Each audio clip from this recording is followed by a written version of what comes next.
বিসমিল্লাহির রহমানির রহিম। এখন বর্তমানে আছি ঢাকার গাবতলী বাস স্ট্যান্ডের ঠিক উল্টা দিকে। যারা ড্রাইভিং লাইসেন্স করতে চান বা গাড়ির কাগজ অথবা ড্রাইভিং লাইসেন্স রিনিউ করতে চান, তাদের জন্য এখন বর্তমানে ইকুরিয়ার যে মিরপুর ইকুরিয়াতে যে একটা ব্রাঞ্চ ছিল, সেইটা এখন গাবতলীতে ট্রান্সফার করা হয়েছে। তাই যারা ড্রাইভিং লাইসেন্স অথবা এই ধরনের গাড়ি রিলেটেড কোনো কাজ করতে চান, তাদেরকে এখন বর্তমানে মিরপুর যেতে হতে পারে, গাবতলী হতে পারে, খিলক্ষেত হতে পারে, অথবা 300 ফিটের দিকে হতে পারে। তাই বিশেষ করে যারা ইকুরিয়াতে কাজ করার বিষয়টা জানতেন, সেই অফিসটা বর্তমানে ট্রান্সফার করা হয়েছে গাবতলীতে। এখানে ড্রাইভিং লাইসেন্স এবং গাড়ির অন্যান্য যে কোনো ধরনের কাজের সকল কাজ এখানেই করা হয়ে থাকে।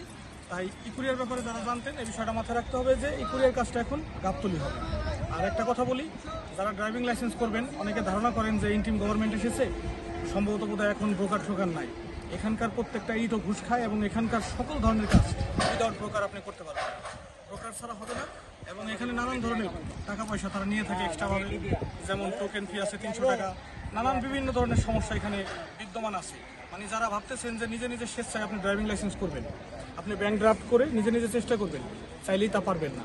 তবে একটা বিষয় ভালো, এখন বর্তমানে নতুন সিস্টেম, রিটেন, ওরাল, ভাইভা এবং সকল ধরনের কাজ ফিঙ্গারপ্রিন্ট সহ বায়োমেট্রিক একদিনই হয়। তবে এখানে যাদের ব্রোকার আছে, তাদের কাজটা নিখুঁত হবে এবং দ্রুত হয়ে যাবে। আর যাদের ব্রোকার নেই বা যারা নিজেরা করতে চাচ্ছেন, তাদের জন্য বিশাল একটা হেজিটেশন বা প্রবলেম। তাই যারা ড্রাইভিং লাইসেন্স করতে চান, ভেবে চিন্তে বুঝে শুনে করবেন।